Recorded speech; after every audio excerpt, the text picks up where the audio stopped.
नमस्कार दोस्तों, आप सभी का बहुत बहुत स्वागत है प्रतिष्ठानम क्लासेस में। तो दोस्तों, कैसे हैं आप लोग? आशा करता हूं कि आप लोग बहुत अच्छे होंगे। और ये इन्फॉर्मेटिव वीडियो जो आपके लिए बनाई गई थी, जिसमें आपको बताया गया था कि जो आपकी पेट की परीक्षा है वो 15 अक्टूबर और 16 अक्टूबर को अब सुनिश्चित की गई है। तो ये खबर आप तक अब पहुँच चुकी होगी। देखिए, आज का जो हमारा टॉपिक है उसको हम लोग देखेंगे भारतीय संविधान की अनुसूचियाँ। ये जो टॉपिक है ना यार, ये हर एक एग्जाम में आप किसी भी वनडे एग्जाम को लें और वनडे एग्जाम से लेकर यूपीएससी तक का कोई भी एग्जाम अगर आप देने जाएंगे तो मेरा दावा है कि आपका सामना इस प्रश्न से जरूर होगा, इस टॉपिक से जरूर होगा। तो आइए हम लोग उसको देखते हैं। आज का जो हमारा टॉपिक है ये हर एक एग्जाम में एक प्रश्न कम से कम समायोजित करता है, इसलिए बहुत ध्यान से हम लोग देखेंगे। आज हम लोग पढ़ने वाले हैं भारतीय संविधान की अनुसूचियां। आपको भी पता है कि संविधान के प्रारंभ में 8 अनुसूचियां थी, जो समय दर समय बढ़ाते हुए वर्तमान में संविधान में कुल 12 अनुसूचियां हैं। तो आइए, चूंकि ट्रिक से हम लोग देखेंगे और आज ही 12 की 12 अनुसूचियां आपकी जुबान पर हो जाएंगी। तो आइए शुरू करते हैं। बात करते हैं भारतीय संविधान की अनुसूचियों की। देखिए, ये सिंपल सी एक ट्रिक है, टीयर्स ऑफ ओल्ड पीएम। आप मेरे साथ 3-4 बार बोलें, tears of old PM, tears of old PM. सामान्य सी बात है, पुराने प्रधानमंत्री के आंसू। भैया, जब कोई प्रधानमंत्री रहता है तो उसके मौज रहते हैं, और जब प्रधानमंत्री नहीं रह जाता तो उसके आंखों में आंसू आ जाते हैं पुराने दिन याद करके। तो बस यही सिंपल सी ट्रिक है जो आपको याद रखनी है, टीयर्स ऑफ ओल्ड पीएम। अब इसको देखते हैं। देखिए, सबसे पहले हमारा बात करें पहली अनुसूची की, तो टी से होता है टेरिटरीज, और यहां जो टेरिटरीज का मतलब है वो है union and it's territories. Territories का मतलब किससे है? यूनियन एंड इट्स टेरिटरीज, जिसको हम लोग बोलते हैं संघ एवं इसका राज्य क्षेत्र। तो भारत एक संघ है और भारत के साथ जो इसके 28 राज्य और 8 केंद्र शासित प्रदेश हैं, तो इन सब को मिलाकर भारतीय संघ बनता है। और ये जो है ये पहली अनुसूची है, यूनियन एंड इट्स टेरिटरीज। ये पहली अनुसूची है, इसको याद रखेंगे। आपको अगर पता होगा तो ये प्रश्न यूपी SSSC 2018 में पूछा गया प्रश्न है, याद रखिएगा। आगे बढ़ते हैं। दूसरी जो अनुसूची है, टी के बाद आएगा ई, तो दूसरी जो अनुसूची है वो इमॉल्वमेंट्स। इमॉल्वमेंट्स मतलब होता है वेतन भत्ता। तो विभिन्न पदाधिकारियों की जो वेतन भत्ता है, सैलरी है, वो दूसरी अनुसूची का विषय है, इसको भी याद रखेंगे। आगे बढ़ते हैं। अफर्मेशन। अफर्मेशन मतलब है ओथ। ओथ मतलब होता है शपथ। तो संवैधानिक पदों पर बैठे हुए लोगों के द्वारा ली जाने वाली जो शपथ है वो तीसरी अनुसूची का विषय है, इसको याद रखेंगे। आर से होता है राज्यसभा। सीधा सा मतलब है कि राज्यसभा में राज्यों की सीटें। अगर हम देखें कि राज्यसभा में टोटल कितनी सीटें हैं, तो आपको ये चीज पता है, राज्यसभा में मैक्सिमम जो सीट है वो कितना है?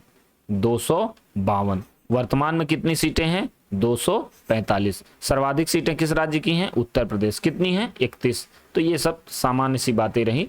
तो अभी हमने कितना देखा यार? 4 अनुसूचियों को हमने देखा है, territories, union and territories, emoluments, affirmation और राज्यसभा। ठीक है, अब आगे बढ़ते हैं। इतनी चीजें हमने कवर कर ली। अब देखिए 5वीं अनुसूची की बात करते हैं। बात करें 5वीं अनुसूची की, तो यहां पर देखिए आज तक हम लोग कवर कर लिए थे। अब आते हैं एस। एस का मतलब होता है शेड्यूल्ड एरिया, जिसको बोलते हैं अनुसूचित क्षेत्र। अनुसूचित क्षेत्र। तो अनुसूचित क्षेत्रों के बारे में, अनुसूचित क्षेत्र, अनुसूचित क्षेत्र के बारे में कौन सी अनुसूची में पढ़ेंगे? 5वीं अनुसूची में। और जो 6वीं अनुसूची है वो है अन्य अनुसूचित क्षेत्र, अदर शेड्यूल्ड एरिया। अन्य अनुसूचित क्षेत्र, यहां पर बात करें तो इसमें केवल 4 राज्य हैं, असम, मेघालय, त्रिपुरा और मिजोरम। तो 6वीं अनुसूची में केवल 4 राज्यों की बात कही गई है, असम, मेघालय, त्रिपुरा, मिजोरम। इसकी भी एक ट्रिक है सिंपल सी, कि आशा ने मेघ पर तीर मारा और मजा आ गया। आशा ने मेघ पर तीर मारा और मजा आ गया। ये प्रश्न कई बार पूछा गया है, आप लोग भी खुद ये बात जानते होंगे, कई बार ये प्रश्न पूछा गया है कि निम्न में से कौन सा राज्य 6वीं अनुसूची में शामिल नहीं है, और कोई ऑप्शन दे देगा जैसे मेघालय, त्रिपुरा, मिजोरम, मणिपुर। तो उस कंडीशन में अगर आपको ये चीज याद रहेगी तो कभी आपका प्रश्न गलत नहीं होगा। बात करें 7वीं अनुसूची की, तो 7वीं अनुसूची है एफ से होता है फेडरल स्ट्रक्चर। फेडरल स्ट्रक्चर मतलब होता है संघ का स्वरूप, संघ का स्वरूप। तो जो हमारे संघ का स्वरूप है वो ऐसे है कि सबकी शक्तियां जो हैं वो वितरित की गई हैं, डिस्ट्रीब्यूटेड की गई हैं पावर्स। 3 सूचियां बनाई गई हैं, एक संघ सूची या केंद्र सूची यूनियन लिस्ट, एक राज्य सूची और एक समवर्ती सूची कॉन्करेंट लिस्ट। ठीक है, तो केंद्र सूची जो है संघ सूची उस पर केंद्र नियम बनाएगा, राज्य सूची में राज्य नियम बनाएगा, और समवर्ती सूची जो है उस पर केंद्र और राज्य दोनों लोग मिलकर नियम बना सकते हैं। ठीक है, तो इसकी बात रही यहां पर। बात करें ऑफिशियल लैंग्वेज की, राजकीय भाषा की, तो ये है 8वीं अनुसूची। 8वीं अनुसूची में है राजकीय भाषा। आप जानते हैं प्रारंभ में 14 राजकीय भाषाएं थी, और वर्तमान में कितनी है राजकीय भाषाएं? 22। ये प्रश्न भी पूछा जाता है कि राजकीय भाषाएं कौन से अनुसूची में है, वर्तमान में कितनी राजकीय भाषा है, राजकीय भाषा का मतलब क्या है। तो देखिए राजकीय भाषा का सामान्य सा मतलब होता है कि कोई भी सरकार अपना सरकारी कामकाज करने के लिए जिस भाषा का प्रयोग करती है उसी को राजकीय भाषा कहते हैं। तो ये बात हमको समझ में आ गई होगी। चलिए आगे बढ़ते हैं, देखते हैं जो अब बची हुई जो भी अनुसूचियां हैं। बात करें 9वीं अनुसूची की, तो ये है लैंड रिफॉर्म। ठीक है, इसको क्या बोलेंगे भाई? Land reform. लैंड रिफॉर्म मतलब भूमि सुधार। और यहां देखिए हम लोगों ने भी चर्चा की थी कि प्रारंभ में केवल 8 अनुसूची ही थी, उसके बाद ये जो 9वीं अनुसूची बनी तो यही था आपका पहला संविधान संशोधन 1951। प्रथम संविधान संशोधन 1951 के तहत 9वीं अनुसूची भारतीय संविधान में जोड़ी गई, और इसके तहत पंडित जवाहरलाल नेहरू ने, अब देखिए ये प्रश्न सिंपल सा है, ये यूपीएससी में पूछा गया प्रश्न है, यूपीएससी 2020 के प्रीलिम्स का प्रश्न है ये। उसने पूछा था कि जब भारतीय संविधान में 9वीं अनुसूची जोड़ी गई तो प्रधानमंत्री कौन था। अब देखिए कितना सरल सा प्रश्न है ये। अगर आपको केवल ये पता है कि ये कब आया, क्यों आया, तो आप बड़ी आसानी से उसका उत्तर दे पाएंगे। तो 1951 में प्रधानमंत्री कौन था? पंडित जवाहरलाल नेहरू। तो पंडित जवाहरलाल नेहरू साहब ने एक काम किया, जो 9वीं अनुसूची इन्होंने भारतीय संविधान में जुड़वा दी, और इस 9वीं अनुसूची के तहत ये इन्होंने मेंशन कर दिया कि हम व्यापक स्तर पर भूमि सुधार करेंगे, और ये जो भूमि सुधार हम करेंगे इसमें इसका जो न्यायिक पुनर्विलोकन है वो न्यायपालिका नहीं कर सकेगी। मतलब हमारे द्वारा उठाए गए जो कदम हैं उसमें न्यायपालिका कोई भी हस्तक्षेप नहीं कर सकती। देखिए इसका कारण ये था कि आप जानते हैं कि अभी इतिहास में आप लोग पढ़ने वाले हैं कि अंग्रेजों की जो भी व्यवस्थाएं थी, भू राजस्व व्यवस्था बहुत गंदी थी।